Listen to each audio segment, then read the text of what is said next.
Hello everyone. Let's read together an article written by Osho entitled Liberation Through Education.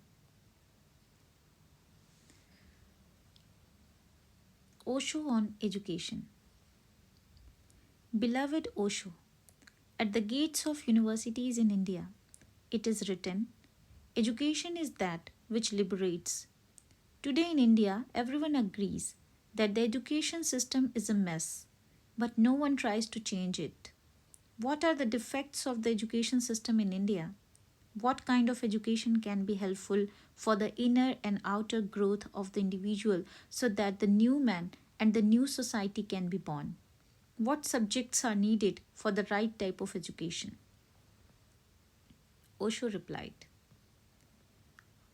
education is certainly the process of liberation, but it has not been actualized anywhere in the world. Liberation means liberating the mind from the past, liberating the mind from theologies, liberating the mind from political ideologies, liberating the mind in such a way that when a student comes out of education, he is just a clean, pure seeker with no prejudice. The beautiful sentence at the gates of the universities in India simply shows how man can be unaware and a hypocrite. In India, there are Mohammedan universities, Hindu universities. The first step should be that there should be no Mohammedan university. How can it liberate people? It is going to program people into Mohammedanism. There should be no Hindu university. This is simply ugly. Now Jainas have been trying to create a new university, a Jaina university. In the West, there are Catholic universities. Liberation becomes impossible by the very fact that the university itself has a certain prejudice, a certain program to put into the minds of the students. So, my suggestion is first dissolve Hindu, Mohammedan, Jaina, Catholic, these names from the universities. Secondly, India is a poor country, yet it has more than 100 universities, which is simply futile, meaningless. At the most, each state in India can have one university. Right now, each state has almost 5, 6, 7 universities. There are 30 states, and there is a competition to have more and more universities. The ultimate result is that the standard of their education goes on falling. Consolidate universities so that each state has one university. All other universities become colleges affiliated to that university. There is no need for so many universities. It is a wastage of money, and when you have so many universities, you cannot get the best geniuses as professors. To do that, India has many services. For example, the Indian Administrative Service IAS. It should have an Indian Educational Service IES. Just because somebody has a university degrees does not mean that he becomes automatically capable of teaching. Teaching is a totally different art. Passing an examination is one thing, teaching is totally different. It needs articulateness, it needs a vast range of knowledge. Not only the textbooks that you have read in the university, it needs you to be constantly in touch with the growing knowledge. In India, this has been my experience. 30 years ago, somebody passed his master's degree or became a PhD, became a professor, and for 30 years he has not bothered about what has happened in his subject. In 30 years, human knowledge has increased more than has been possible in the past, even 3,000 years. In 30 years, we have discovered, known more than in 3,000 years. Now, a professor who is unaware of these 30 years of development is absolutely incapable. He should not be a professor in the university because he will be teaching his students something which is already out of date, already proved wrong. Something else has taken its place. The Indian universities are suffering from lack of up to dateness. So, create a central system, IES, which chooses the professors not just because they have a PhD or a first class master's degree. Their degrees don't mean anything. IES will examine them again to know whether they are up to date or not. Consolidate the universities so there are not 100 of them. The very meaning of university in India has been lost. It has become a political thing. Every state wants more universities than the other state. What is the reason? The reason is that the politicians are becoming vice chancellors. Retired politicians, politicians who have been defeated in the elections, who are no longer chief ministers, cabinet ministers, they need some place of respect. The vice chancellorship has become a refuse. So make it an absolute law that no politician can become a vice chancellor. Because what does a politician know about vice chancellorship? What does he know about education? He'll pollute the whole university with politics. That is his profession. His whole life, he has been in a wrong place, absolutely against the world of education, and suddenly he becomes the vice chancellor.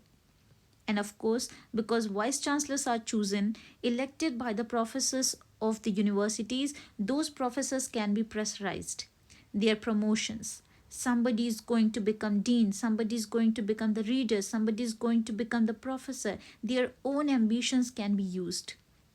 The universities should be teaching as far as possible the latest discoveries, the latest literature, the latest poetry, the latest in everything. What they are doing is 30 years, 40 years old. It takes time for people to become well known, but the universities should be sensitive enough. Each year, there are new novels, new music, new dances. That should become part of the curriculum. Universities have to remain always up to date, not lagging behind the world. My feeling is they are lagging behind in everything, and the reason is that the professors were taught 30 years before, and whatever they have been taught is what they are teaching. That's why India is unable to produce great scientists, great mathematicians, great philosophers. Greatness has disappeared from that country. Where the greatest geniuses have been born, suddenly there are no great people. The reason is the whole education system is lagging behind, far behind. So only one university in one state and choose the best. And there should be a special examination for the professors. Just the ordinary educational degree is not enough because they are going to do something for which they are not prepared. I have seen professors lecturing, nervous, perspiring. They have never spoken in their life. They may have been good at the examinations, but that is a totally different matter. They are so afraid facing a class, and if there is somebody who knows more than them, then they are so embarrassed. I have seen them in the cold season perspiring because I had raised a question and they didn't know the answer. And they didn't even have the guts to say, I don't know the answer. They pretend that they know everything. So there should be a special examination for a professor. That means whether he is articulate, whether he can speak well, whether he can express himself adequately. And secondly, the Indian Educational Service should have every year at least a 1 month refresher course for every professor of the country so that they are made up to date. Knowledge is exploding so fast, and to remain up to date is an absolute necessity, at least for the professors. Otherwise, the whole country will remain backward. Refresher courses are needed. Or if it is felt necessary, then before entering the examination of the educational services, there should be a certain training of 3 months, 6 months, where they are taught how to teach. This is strange. School teachers need training for teaching. They have to have a bachelor's degree in teaching. Strange. Primary school teachers have training and university professors have no training. They are untrained people and almost always the wrong people because the people who top the universities are not articulate people. They are involved so much in reading their textbooks, preparing for the examination, that they don't have any time. Speaking is an art, and a professor should be an artist. His words should not be simply words, they should carry some poetry in them, some music in them. As far as subjects for teaching are concerned, in India there is a problem. There are 30 national languages, and every state wants its language to be used as a medium of expression. This is impossible. The whole country would become divided into 30 segments which have no way of communicating with each other. So, a very clear cut decision is needed. The people are not willing to accept any Indian language as a national language. Hindi is spoken by half of India. Still, they are not ready.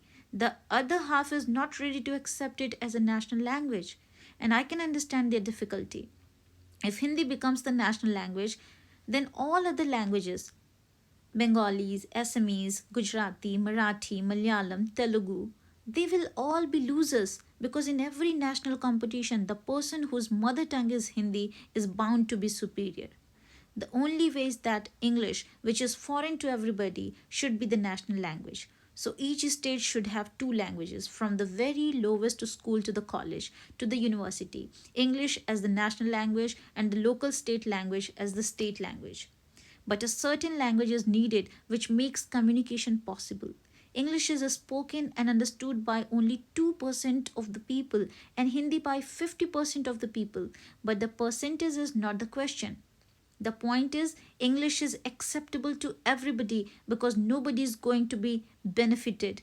It is nobody's mother tongue. Everybody has to work hard to learn it. And in another way, also it is good to make English the national language because it automatically has become the international language. Any country knowing English perfectly well becomes contemporary, a part of the whole world. Although English is still not the language spoken by the largest number of people. That credit goes to the Chinese. But who is going to use Chinese as an international language? It needs at least 30 years to learn Chinese. If it is not your mother tongue, it is the most difficult language because it has no alphabet. It is a non alphabetical language. It has only pictures, symbols. Now, for 1 million things, you have 1 million pictures. The alphabet has made language very simple. Just 26 letters can manage everything. But to have some understanding of Chinese, you have to know at least 100,000 words, their figures, symbols. It is really difficult to remember unless you are born Chinese and from the very beginning you have imbibed language. But Chinese is spoken by the largest number of people for the simple reason that they are the largest number of people. English is the language of the intelligentsia, of science, of all the developments that are happening. So numbers don't count. One language is certainly needed by the whole world, and I don't think there is any other competitor to English. So it will be good for India in both ways. Indians are ready to accept English, so it becomes the national language, and automatically India becomes part of the international communication system. All these universities should be under the federal government, the central government, so their standard remains the same. They should not be under the local politicians of each state. It should be a completely separate section, just like justices. Your courts have a separate world, uninfluenced by your political system. Education should also be a separate world. It is far more important that it should not be pressurized by politicians. Your future is being developed in the universities. So reduce the number of universities and make a separate section of administration for education. Keep it up to date. And one of my suggestions is that each professor and each student should learn a simple meditation method. He can choose one. There are 112 meditation methods. The simplest is Vipassana. Through Vipassana, Gautam Buddha became enlightened. It is the most simple, without any complication. Make Vipassana absolutely compulsory, and unless a person passes in Vipassana, he cannot get his degree. Then it will be real education. Then it will be a liberating factor because Vipassana will liberate you totally from your religions, from your races, from your countries. It will make you an individual. You will not be anymore a member of a mob. You will have your own integrity, your own centeredness, your own roots. And if Vipassana is made absolutely compulsory for professors too, before they become professor, they should pass through a Vipassana training. And every university should have a meditation place. It will beautify the university to have a beautiful Zen garden, ponds, rocks, ancient moss on the rocks, a silent, peaceful atmosphere, small cottages for people to meditate in. Meditation is an absolute necessity for humanity to survive. All other subjects should be taught, but no other subject is so important as meditation. But no university is teaching it. If all the graduates from the university come out with a meditative mind, they will change the whole structure and fabric of the society. These are my simple suggestions, absolutely practical. There is nothing utopian about them. The Prime Minister of India, Rajiv Gandhi, has just to understand it. He has an intelligent mind and a certain respect for me. Source: this is an excerpt from the transcript of a public discourse by Osho in Rajneesh Mandir, Discourse Series From Death to Deathlessness, Chapter 34, Chapter title The Power of Nothingness, 8 September 1985 AM in Rajneesh Mandir. References: Osho has spoken on teacher education, schools, culture, profession in many of his discourses. More on the subject can be referred to in the following books or discourses: The Great Pilgrimage, From Here to Here; The Masiha, Volume 2; Satyam Shivam Sundaram, Take It Easy, Volume 2; Vedanta, 7 Steps to Samadhi; Bodhidharma, The Greatest Zen Master; The Secret; The Guest, Light on the Path; Philosophia Perennis, Volume 2. Thank you so much.